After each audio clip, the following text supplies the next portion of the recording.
Escucharemos la conferencia magistral Avances y retos de los observatorios de seguridad en la región, que precisamente impartirá Karen Visokovic, que es jefa de la sección de información y conocimiento del Departamento de Seguridad Pública de la Organización de los Estados Americanos. Previamente, Karen se ha desempeñado como jefa de sección de análisis político y prospectivo del Departamento de Sustentabilidad Democrática y Misiones Especiales de la misma organización. Trabajó como directora de contenidos de la Base de Datos Políticos de América en los Centros de Estudios Latinoamericanos de la Universidad de Georgetown. Fue consultora también del National Democratic Institute y del Banco Mundial, y fue asistente de investigación en reforma política y transparencia para el Centro para la Implementación de Políticas Públicas para la Equidad y Crecimiento en Buenos Aires, Argentina. Muchísimas gracias, Karen, por aceptar esta invitación y te cedemos el micrófono. Muchas gracias, Miroslava, por esa presentación. Muchas gracias también por esta invitación. Francisco, es un gusto poder saludarte. También saludo al equipo del Observatorio Nacional Ciudadano por esta invitación. Es verdaderamente un gran honor para nosotros, desde el Departamento de Seguridad Pública, poder acompañarnos en estos 2 días de intercambio entre quienes trabajamos en el ámbito de los observatorios en la región. Espero que estén viendo la presentación, ¿sí? Si me pueden confirmar, sí, bárbaro, excelente. Entonces, el día de hoy preparé esta presentación que está guiada por los 4 puntos que están viendo en pantalla. Primero quisiera explicarles cómo es que el Departamento de Seguridad Pública termina trabajando con el tema de observatorios del delito en la región. Segundo, quisiera hacer un muy breve pantallazo del trabajo que estamos haciendo con los observatorios del delito en la región. En tercer lugar, haré también un muy rápido recorrido acerca del el recorrido que han experimentado los observatorios en la región. Y teniendo en cuenta justamente ese recorrido y los avances alcanzados a lo largo de ese recorrido, quisiera compartir con ustedes algunos de los desafíos que aún tenemos por delante. Y en la última diapositiva de esta presentación he colocado una serie de enlaces que espero les sea de utilidad y de interés. Entonces, empezando con el primer punto de esta presentación, que tiene que ver con esto de explicarles un poco cómo es que el Departamento de Seguridad Pública termina trabajando con los observatorios del delito en la región. Lo primero que tengo que decir es que la Secretaría General de la OEA, a través de su Departamento de Seguridad Pública, fue el primer organismo internacional en incursionar en el tema de observatorios del delito en la región. Fuimos un poco pioneros en este tema. Y esta línea de trabajo quedó inaugurada a partir de lo que fue la primera reunión de ministros en materia de seguridad pública que tuvo lugar allá por el 2008, justamente en la Ciudad de México. Y en esa reunión se adopta el documento Compromiso por la Seguridad Pública de las Américas, y en ese documento de compromisos, los ministros en materia de seguridad pública recomendaron crear y mantener, según fuera el caso, observatorios gubernamentales sobre criminalidad y violencia. Es entonces en ese marco que nos dejan de alguna manera establecido los ministros en materia de seguridad pública, que desde el Departamento de Seguridad Pública creamos 2 productos, si quieren, fundacionales. El primero fue la creación en el 2009 del Observatorio Interamericano de Seguridad, y luego en el 2013 el Departamento de Seguridad Pública elabora y presenta el Manual para Observatorios Nacionales sobre Seguridad Pública. Sobre ese manual, básicamente lo que voy a decir es un manual bastante extenso, pero básicamente lo que voy a decir es que ofrece una tipología de observatorios y además ofrece 7 atributos, que son los que están viendo en pantalla, sobre los cuales poder evaluar a los observatorios del delito. A partir de ese trabajo, es como que se suben al tren otros organismos internacionales, y es así como en el 2014 el Banco Interamericano de Desarrollo lanzó su propio modelo de evaluación de los observatorios, que lo llamaron modelo de madurez, y le siguió luego en 2016 el Programa de Naciones Unidas para el Desarrollo, que en lugar de 7 atributos, ellos presentaron 8 atributos para determinar qué es un buen observatorio. Entonces, la competencia y la responsabilidad del Departamento de Seguridad Pública de la OEA con respecto a los observatorios queda de alguna manera asentada en esa primera reunión de ministros en materia de seguridad pública en el 2008.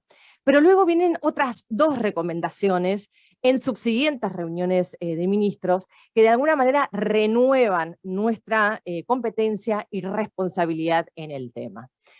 Tenemos una segunda recomendación, que es la recomendación que emana de la reunión que tuvo lugar en Medellín, Colombia.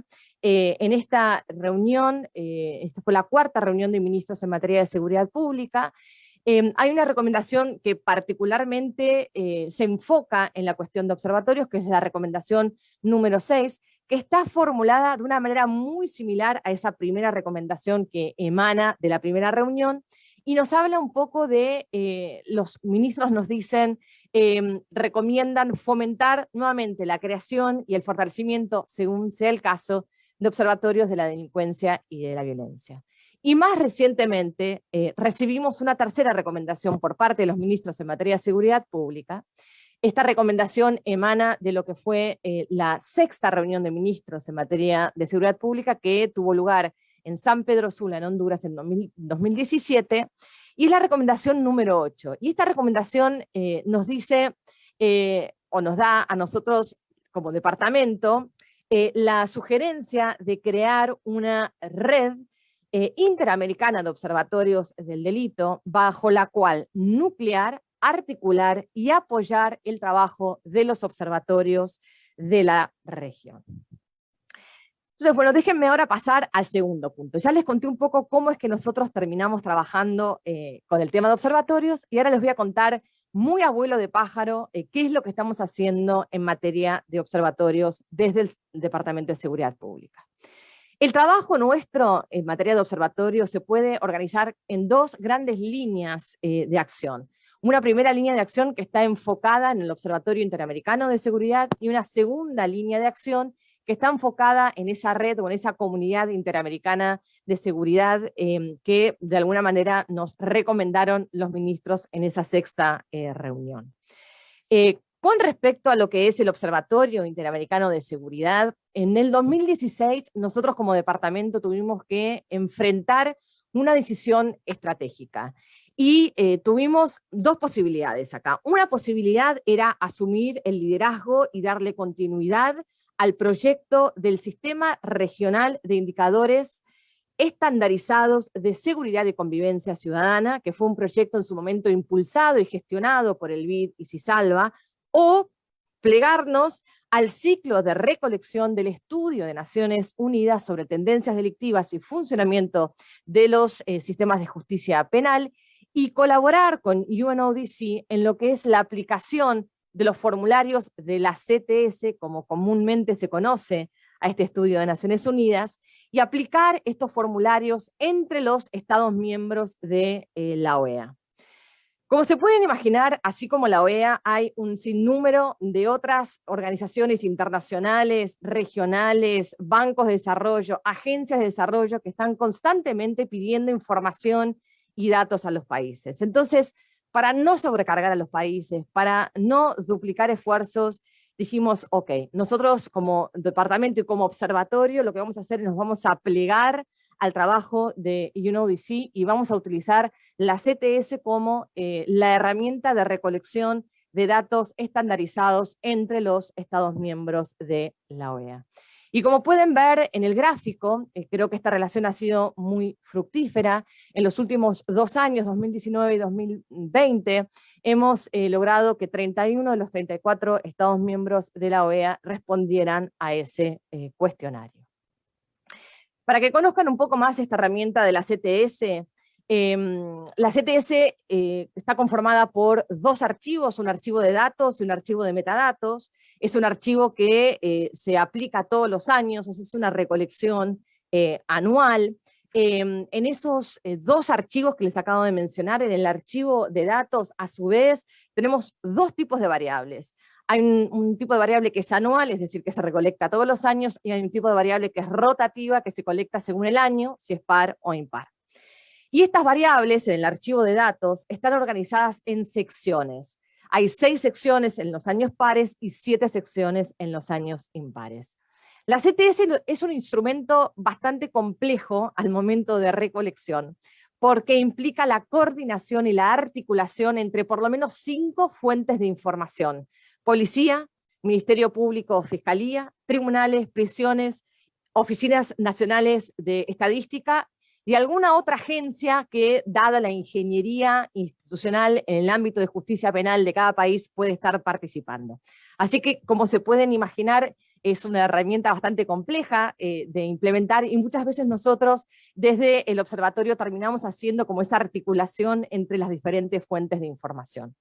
Creo que un dato muy importante que es de relevancia para todos quienes trabajamos en el ámbito de los observatorios, es que en el 2017 se introduce un nuevo instrumento de la CTS alineado a lo que es la clasificación internacional de delitos con fines estadísticos.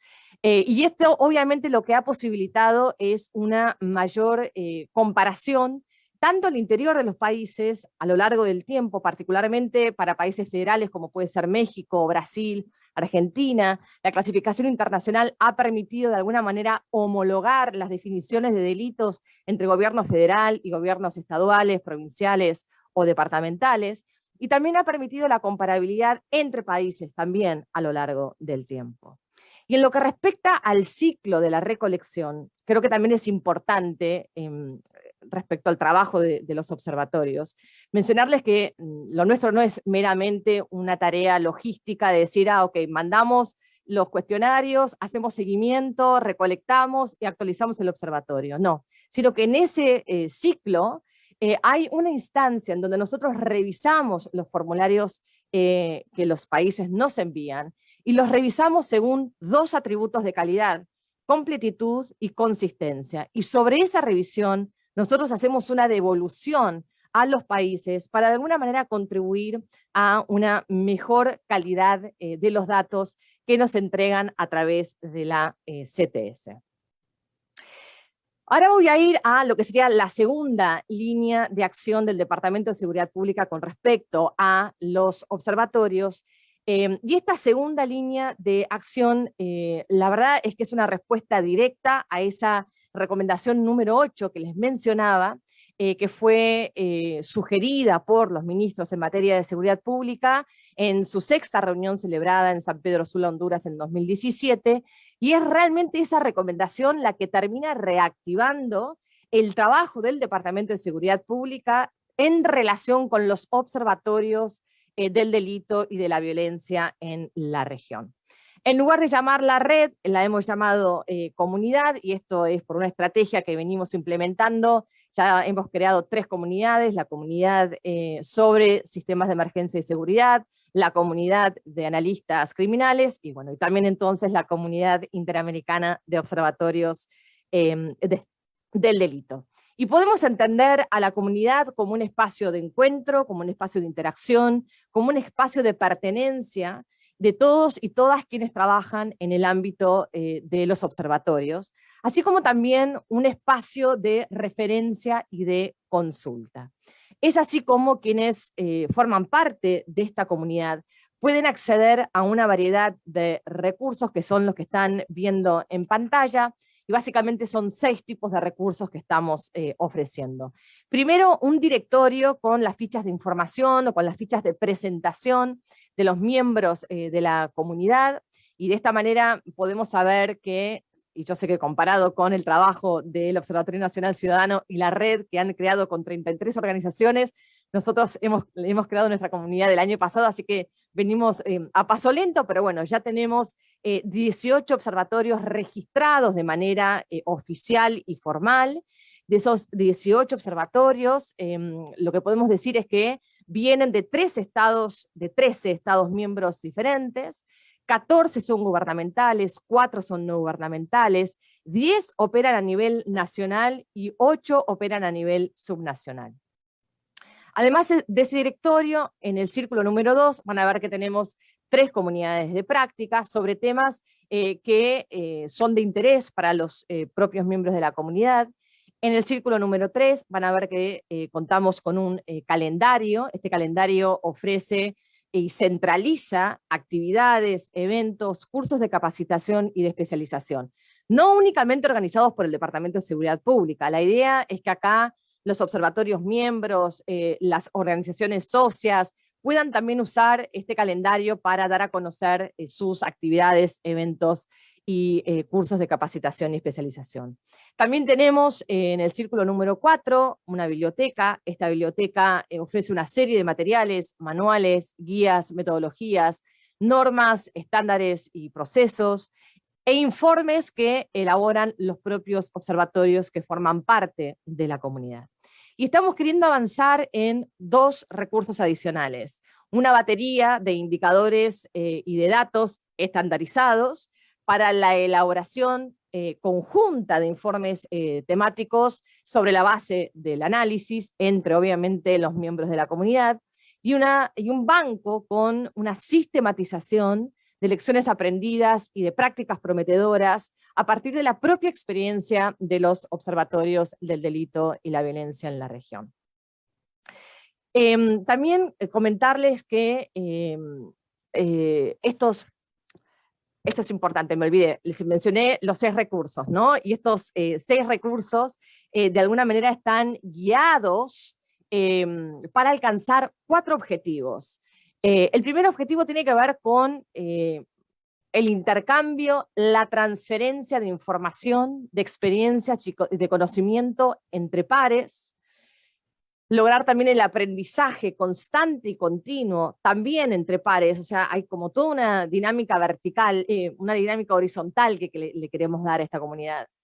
Y también la creación conjunta y colectiva de productos y de conocimiento. Y un cuarto objetivo que tiene que ver con la profesionalización de todas y todos quienes trabajan en el ámbito de los observatorios del delito y la violencia. Y ahora sí, pasar a los conversatorios que hemos podido organizar. Y acá creo que si hay algo que podemos destacar de positivo de la pandemia es que gracias, digamos, a las plataformas de videoconferencia y al internet, de alguna manera nos obligó o nos permitió tener muchas más reuniones entre más colegas provenientes de diferentes lugares, sin importar justamente la geografía ni los costos. Y es así como entre el 2020 y el 2021, desde la Comunidad Interamericana de Observatorios, logramos organizar 6 conversatorios, obviamente con los miembros de la comunidad.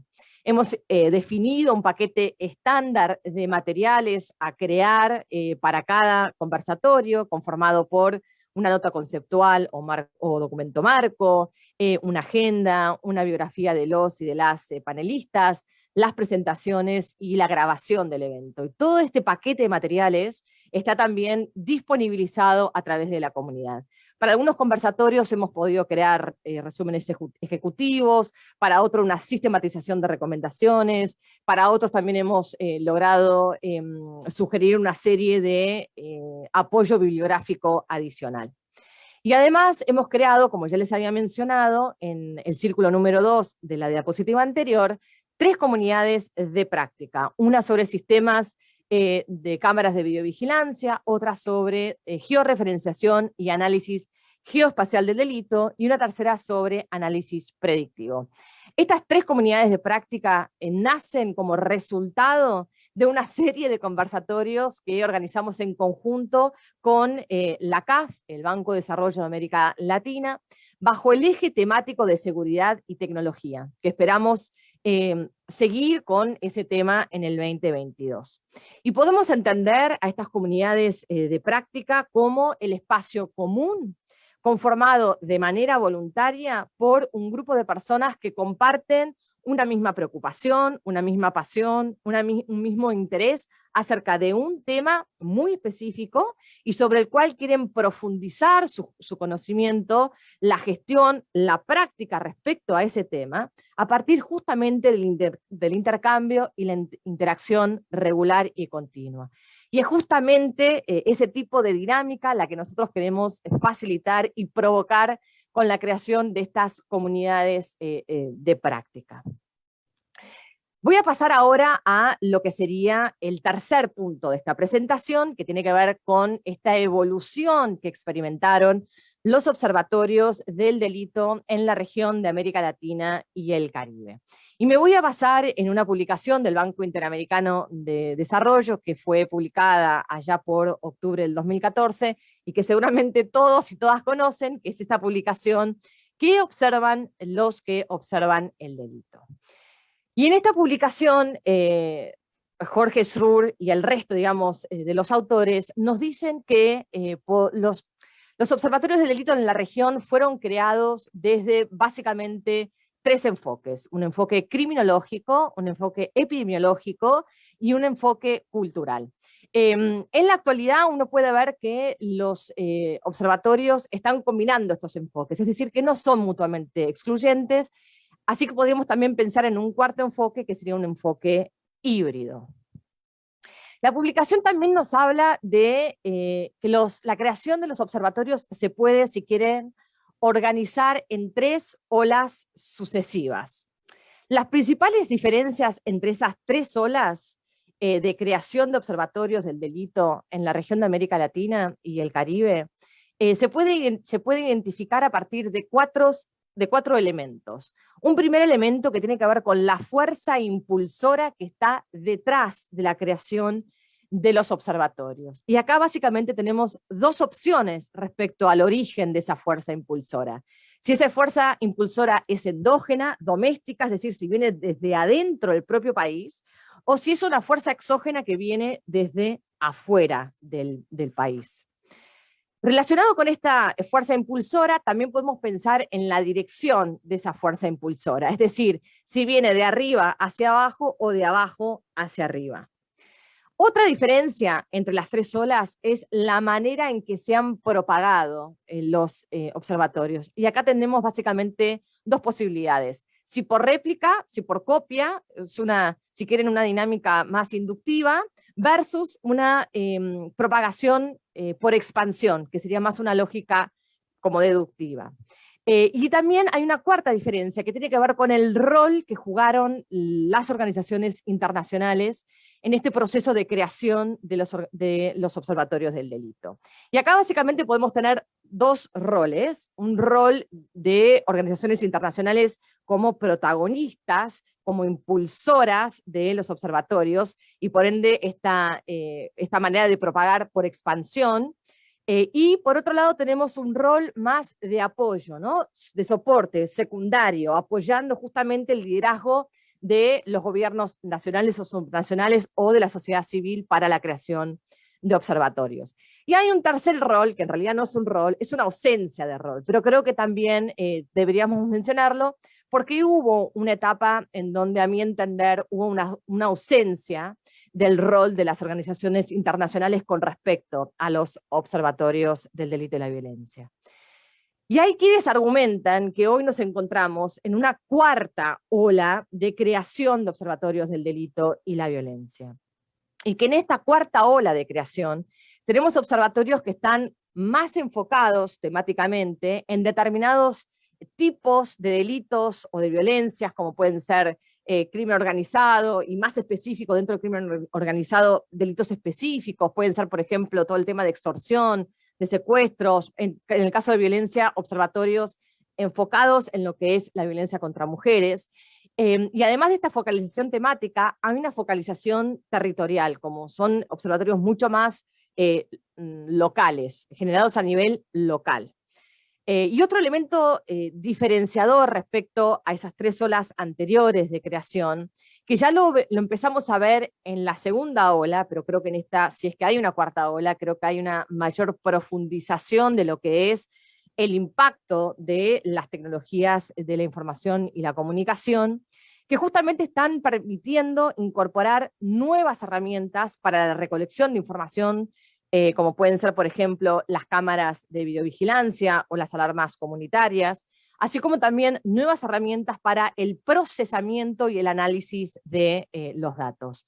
O sea que en este contexto de mayor tecnologización y digitalización de la información, aunado a la estadística, a la matemática aplicada, a la inteligencia artificial y al aprendizaje de máquina, se torna posible el análisis de grandes cantidades de información provenientes de múltiples fuentes, con el potencial de desentrañar tendencias, patrones y correlaciones que de otra manera hubieran permanecido ocultos, e inclusive de hacer análisis predictivo del delito sobre la base del desarrollo de algoritmos. Y acá simplemente quiero advertir que justamente esto trae aparejado toda una serie de problemas y de riesgos que en algún momento también valdría la pena discutir.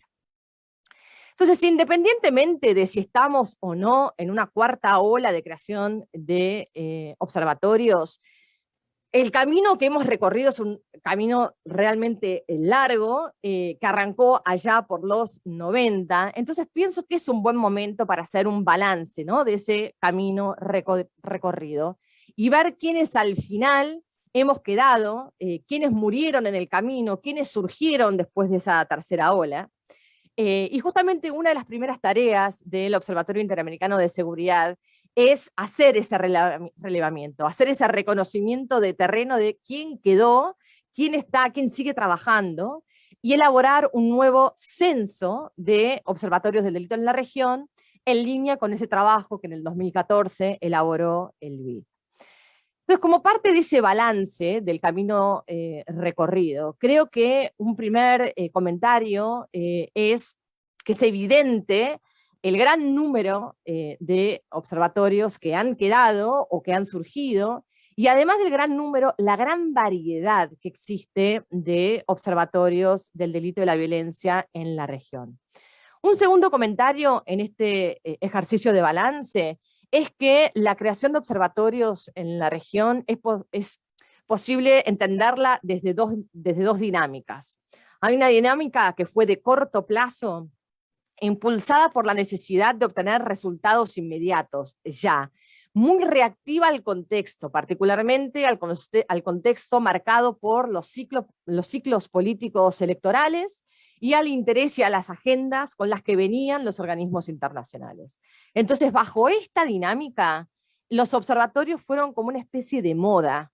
Una vez que esa moda pasó, muchos de los observatorios murieron en el camino. Pero hay una segunda dinámica, que es una dinámica de largo plazo, que responde a una lógica transformacional, como parte de una transición hacia un nuevo modelo o hacia un nuevo paradigma de gestión de la seguridad pública. Y bajo esa dinámica, los observatorios tendieron a perdurar en el tiempo. En tercer lugar, otro comentario que creo que podemos hacer como parte de este balance, es que la creación de los observatorios respondió ya sea a una agenda externa, principalmente impulsada por la comunidad internacional, o a una necesidad interna, impulsada o generada a partir de los gobiernos, tanto a nivel nacional como subnacional, o de la propia sociedad civil. Y este segundo tipo de observatorios, es decir, aquel que nace de una necesidad interna, es el que más se ha sostenido a lo largo del tiempo. Y un cuarto comentario tiene que ver con la mayor resiliencia de los observatorios, que ha quedado evidenciada cuando estos fueron creados como herramientas para apoyar y dar soporte a la gestión de la seguridad pública, en lugar de haber sido concebidos como fines en sí mismos. Y esto también está muy relacionado con la manera en que uno tiene que concebir la creación y el funcionamiento de un observatorio. Estos no deben ser creados como un proyecto aislado, insisto, como un fin en sí mismo, sino que tienen que ser componentes, elementos de una política, de un plan o de una estrategia mucho más amplia y mucho más integral de seguridad pública. Y este punto hace referencia justamente a uno de los principales desafíos institucionales que los observatorios tienen que enfrentar y a lo cual me referiré ahora en un par de diapositivas más tarde. En quinto lugar, como parte de este balance de la evolución de los observatorios en la región, se ha puesto mucha atención básicamente en dos elementos, en la cuestión de las fuentes de la información y en la calidad de los datos, que son, digamos, dos elementos sumamente críticos para el trabajo de un observatorio, pero no son los únicos.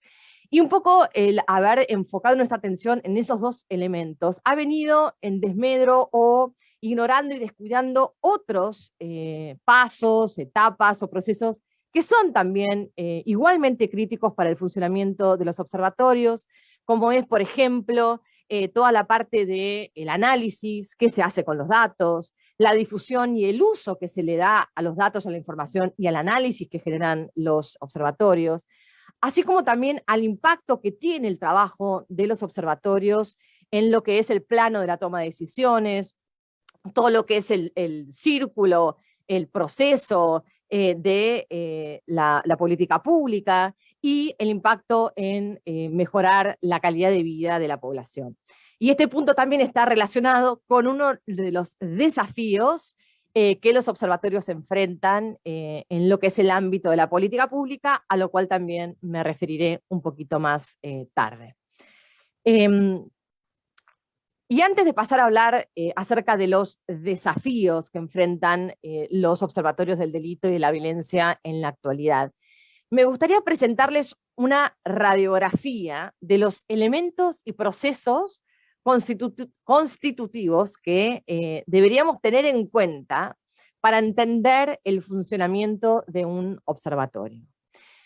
Y en primer lugar, que es ese recuadro azul que dice contexto general, creo que es sumamente importante entender el contexto político, institucional, social, económico y delictual en el cual se inserta un observatorio y ese observatorio tendrá que operar.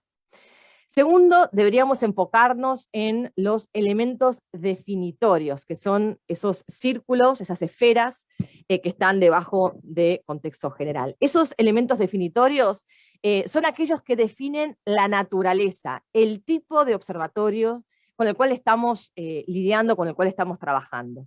Y acá podemos pensar en varios elementos.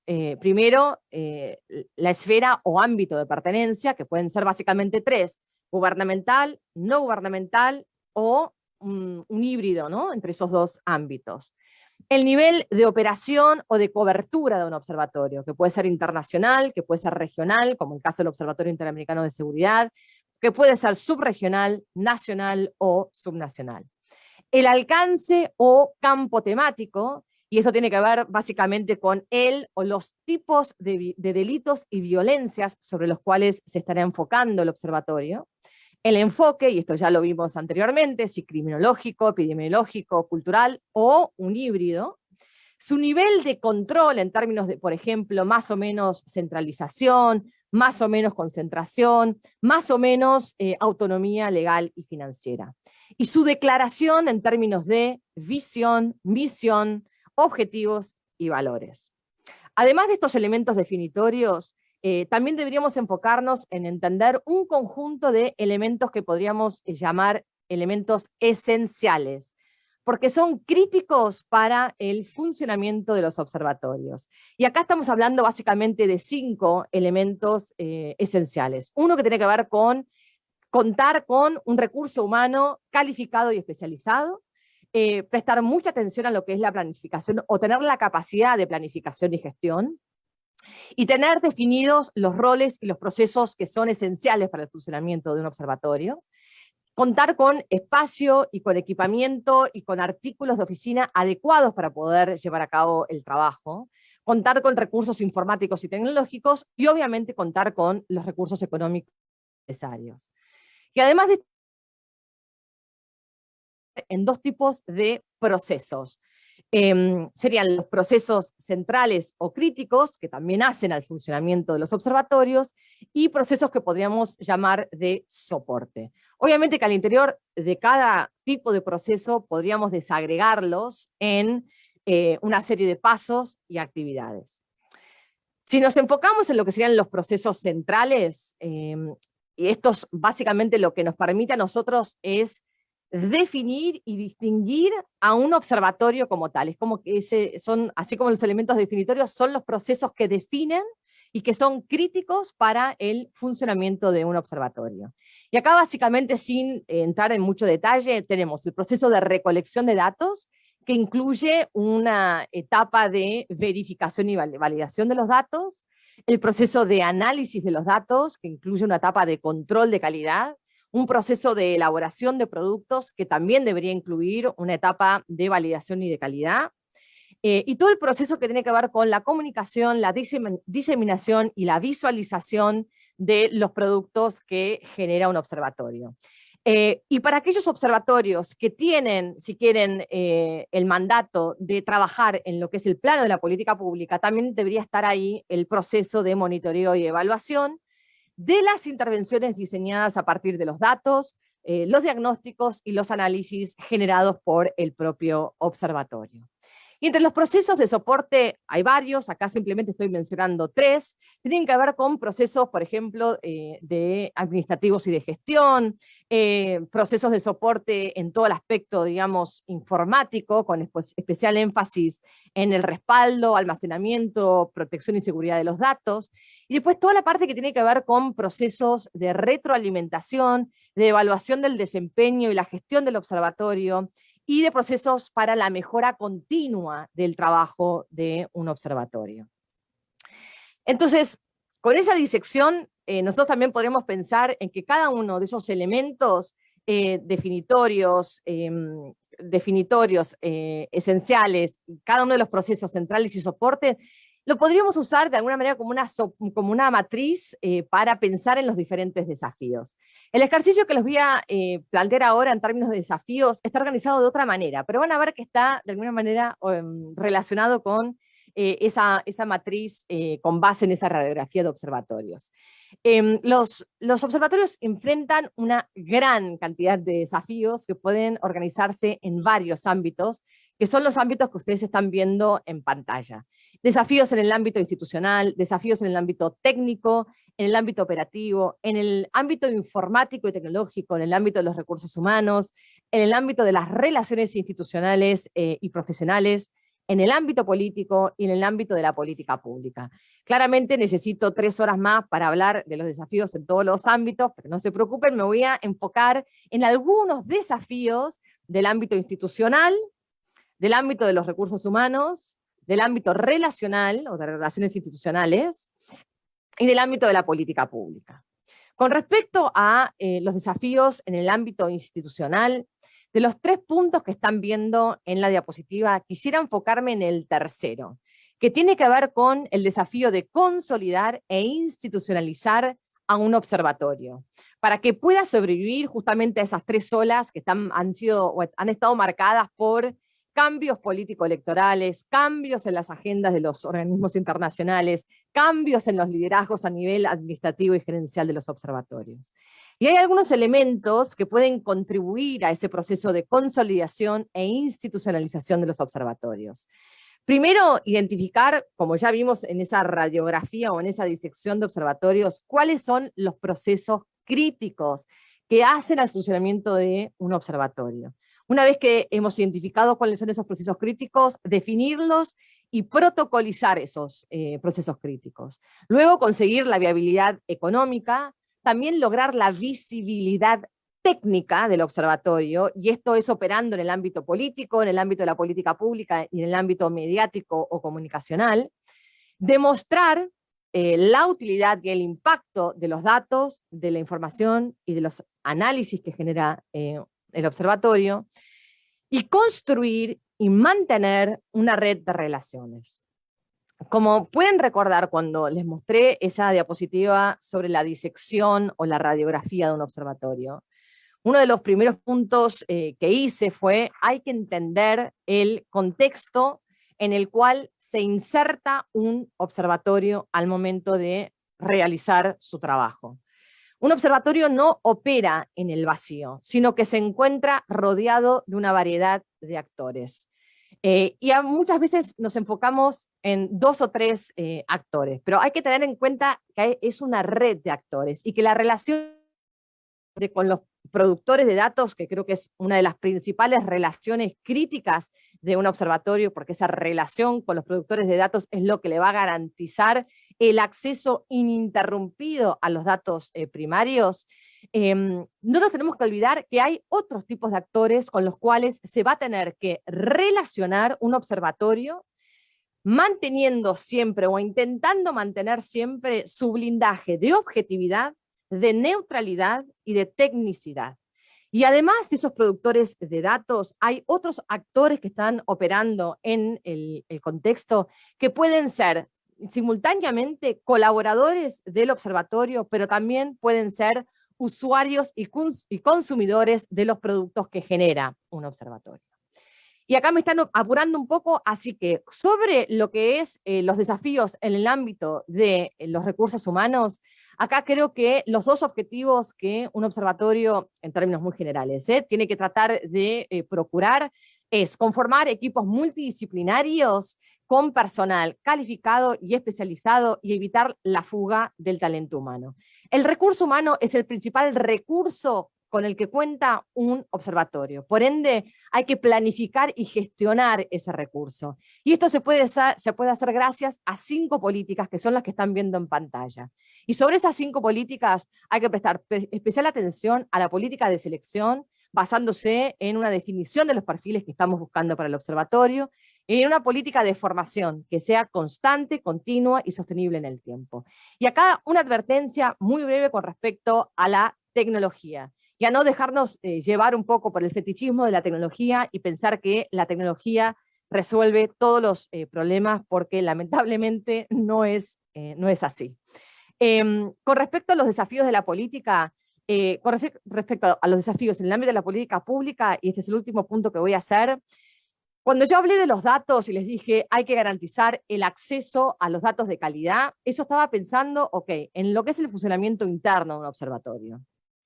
Pero a la hora de hacer política pública, lo que también tenemos que pensar es cómo hacer para que esos datos, esa información y ese análisis que genera un observatorio estén disponibles para una variedad de usuarios y consumidores que integran esa red de relaciones que les acabo de mostrar.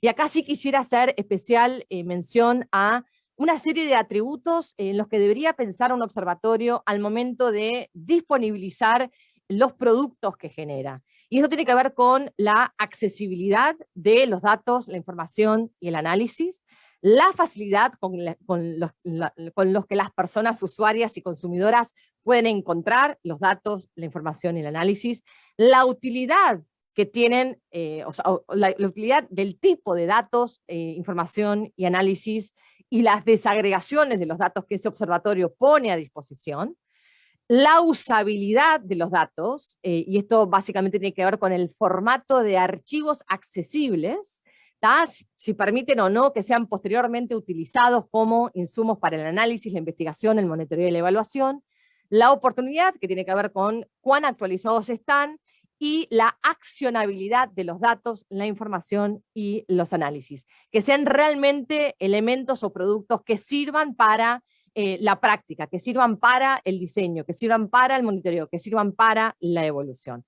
Y ahora ya termino, estos son los enlaces que les quería compartir, y quedo a disposición de Francisco para escuchar, muy expectante Francisco, tus comentarios, y si hay preguntas de los y de las participantes o comentarios que quieran hacer, también acá quedo disponible para todos y todas. Muchísimas gracias por la invitación.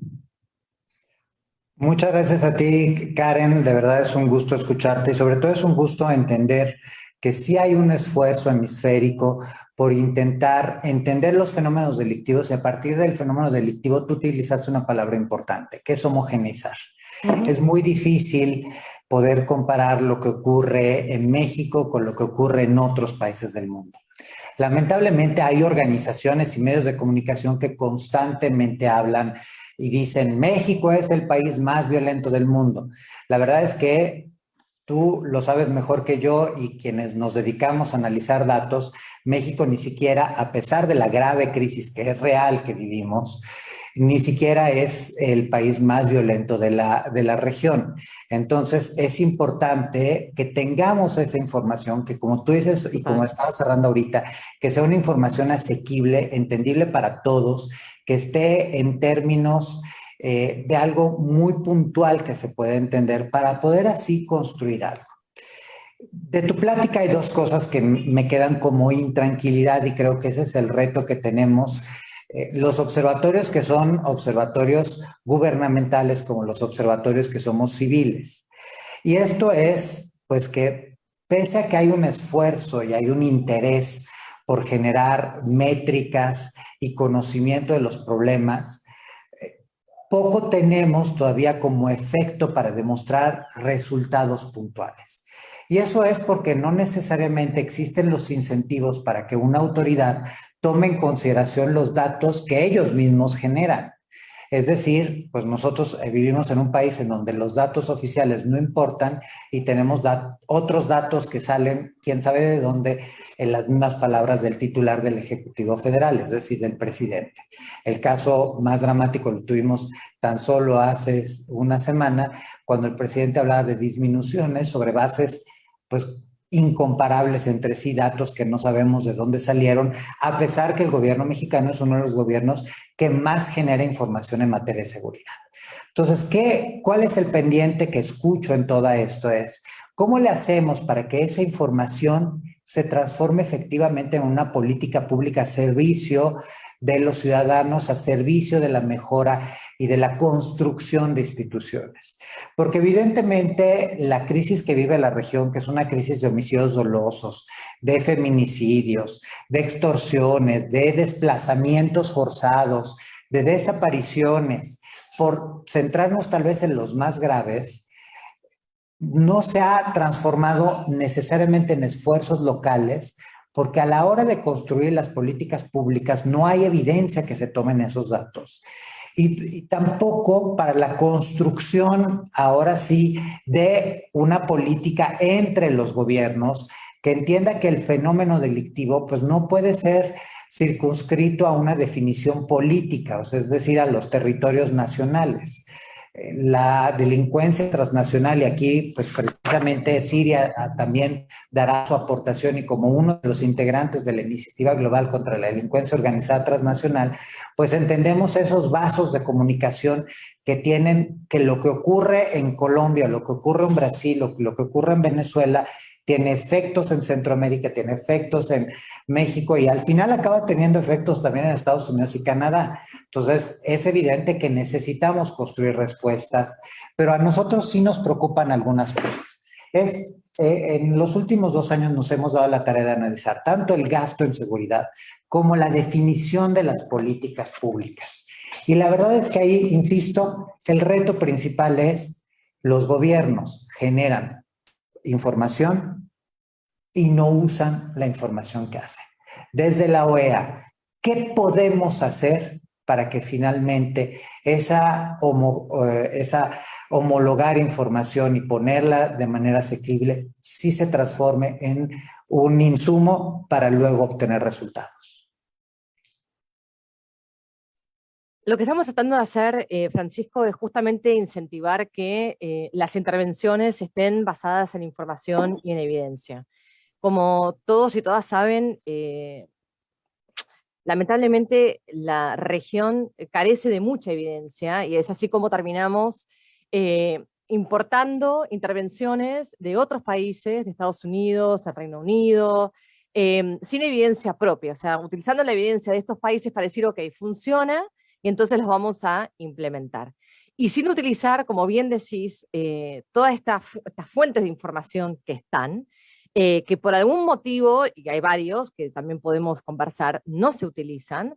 Entonces lo que estamos tratando de hacer es generar iniciativas muy puntuales para justamente empezar a incentivar paso a paso el uso de información, el uso de la poca evidencia que haya para el diseño de intervenciones.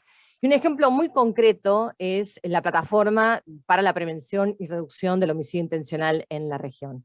Esta plataforma nace en el marco de un plan hemisférico para prevenir y reducir el homicidio, que presenta una serie de recomendaciones en materia, por ejemplo, de persecución penal, en materia de prevención, en materia de datos e información, con ciertas recomendaciones a seguir al momento de justamente diseñar intervenciones para prevenir y reducir el homicidio. Y estamos haciendo todo un proceso de recolección de esas intervenciones para que integren la plataforma de homicidio intencional. Y así con diferentes temas. Vamos a hacer un trabajo similar con el tema de trata de personas, y justamente la idea de estas comunidades, tanto la comunidad de observatorios como la comunidad de analistas criminales, es un poco también enfatizar la importancia de empezar a utilizar de manera muy práctica y accionable ese análisis que se genera. Que obviamente hay una cuestión también de quiénes son los receptores o los usuarios, ¿no?, de esos datos,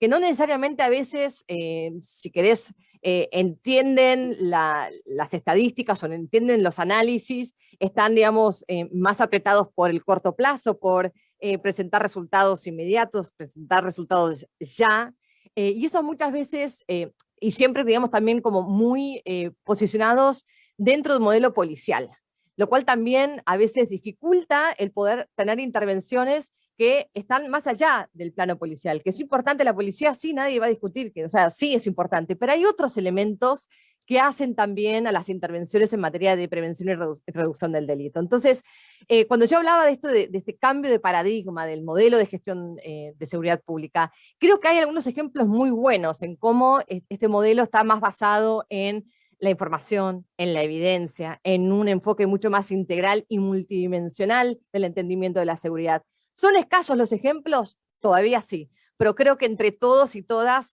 desde espacios como estos, Francisco, tenemos que seguir impulsando el uso de la información y de la evidencia como parte integral de las intervenciones en materia de seguridad pública. Muchas gracias, Karen.